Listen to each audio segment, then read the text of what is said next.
back to Reading Room right here on Freedom Square TV. My name is Lilian Ezinwa and I'm super excited to have you join me here today. So if you're joining us for the very first time, this is your space where we celebrate the joy of reading. When I say reading, I mean one book, one idea, one conversation at a time. So last week, we had the second edition of the program. Today is the third edition, and we've decided to take this edition to the streets and talk to well-meaning Nigerians on what they think about reading. So don't go anywhere, stay with me as we go on this ride. All right, welcome back. It's still Reading Room right here on Freedom Square TV. And of course, like I did say when we started, that we'll be going to the streets, meeting very important personalities. And as always, we have somebody joining us right here. I will just allow him to introduce himself. Good afternoon and welcome. Good afternoon. Okay, please, can you kindly introduce yourself to our viewers? Okay, my name is Brian Onuorah. I'm a researcher and a consultant in the social sciences. Okay, you're welcome to Reading Room. And Reading Room is a program where we get to talk about books you need to read, own, have in your library, and of course, creating that reading culture in people. That's the essence of this program, and that's why we have you joining us here this afternoon. So my first question would be, do you prefer reading online or holding a physical book in your hands? I prefer to have a book. Why? A physical book because I can engage with the book more.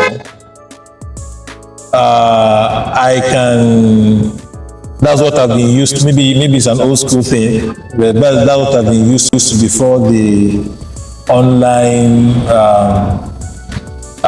use of the phone. And the characters in the phone may be small.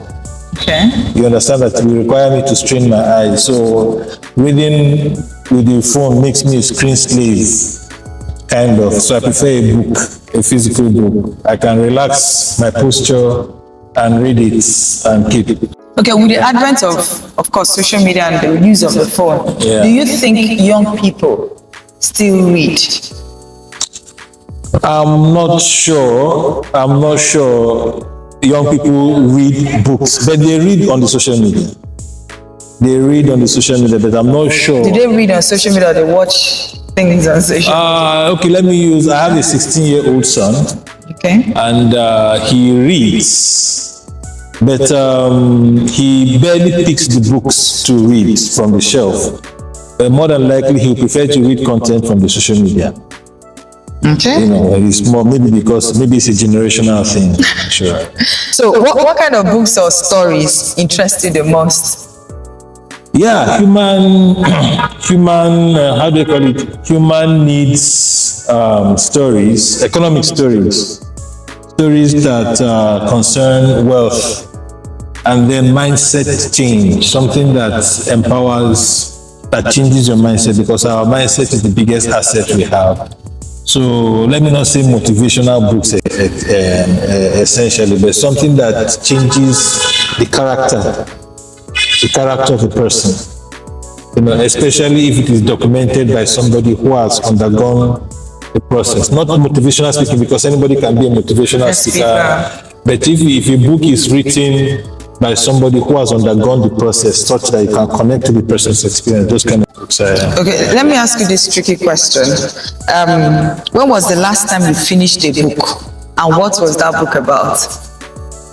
Okay, there's a book I finished reading, The Art of War, by Sun Tzu, but it was translated. It was written in Chinese, but it was translated by an American. The Art of War.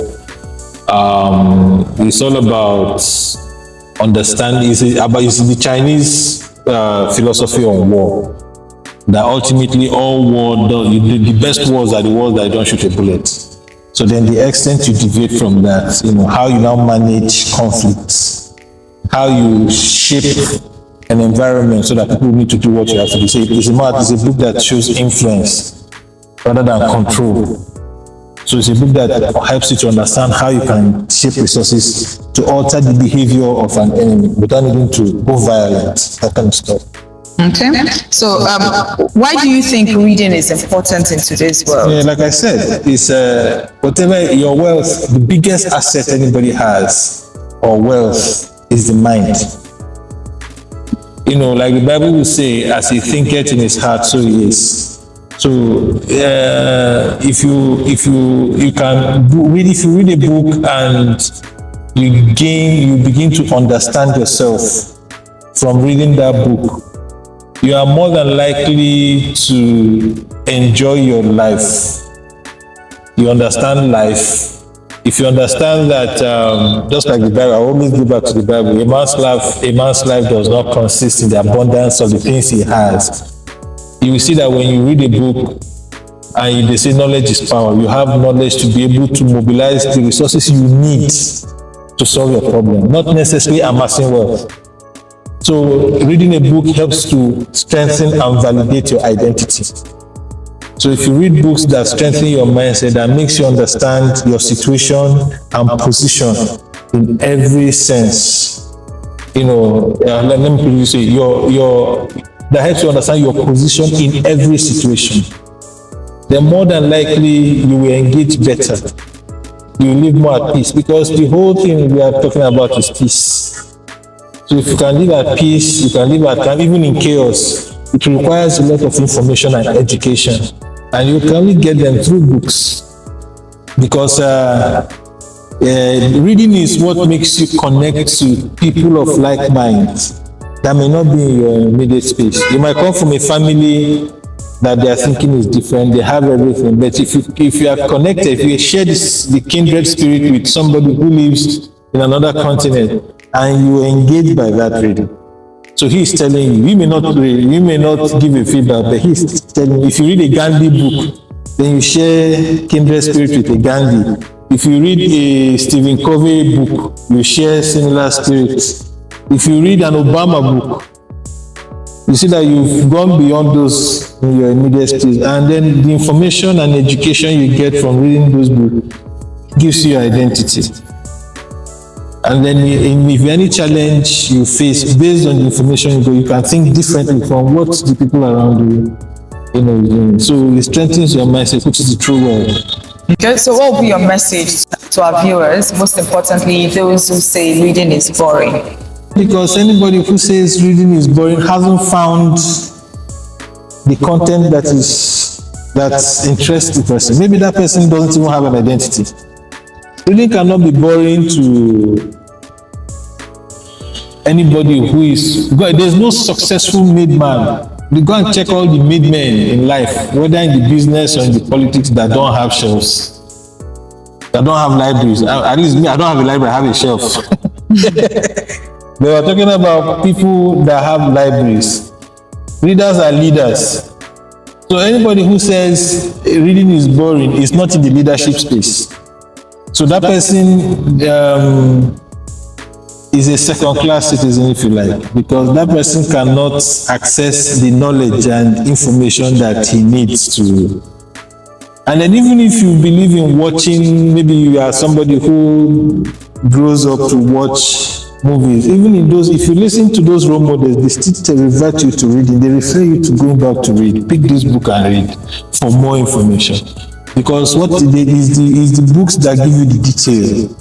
And the book is a content, you go back to the book, but you may not go back to the video. You may not go back to the video to tell you, you cannot engage. But with the book, whoever writes a book takes time to put it in details. And then when you now have many books that you can get this information, you can get this detail, and then form your own opinion. Books help you to form your opinion. But when you watch these movies, you are still at the level of entertainment. You are still at the level of running away from stress or your challenges rather than solving your problem. Okay. So you are anybody who is not reading, who is at the level of just pure entertainment, is still at the infantile stage of life. One day he will be required to read, or require the service of those that read. All right. Thank you so much. Thank you so much for joining us today. Thanks for having me.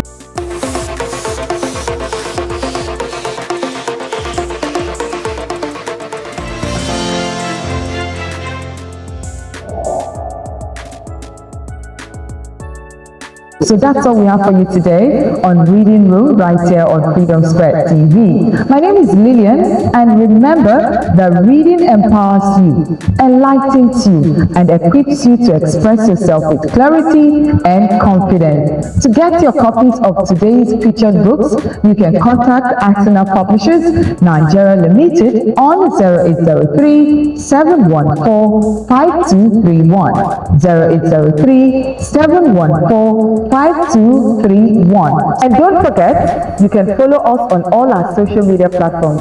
The platforms are actually displayed on the screen at Freedom Square TV for updates, discussions, and giveaway. Until next time, keep reading, keep learning, and keep growing. My name is Lilian Ezinwa, and this is Reading Room.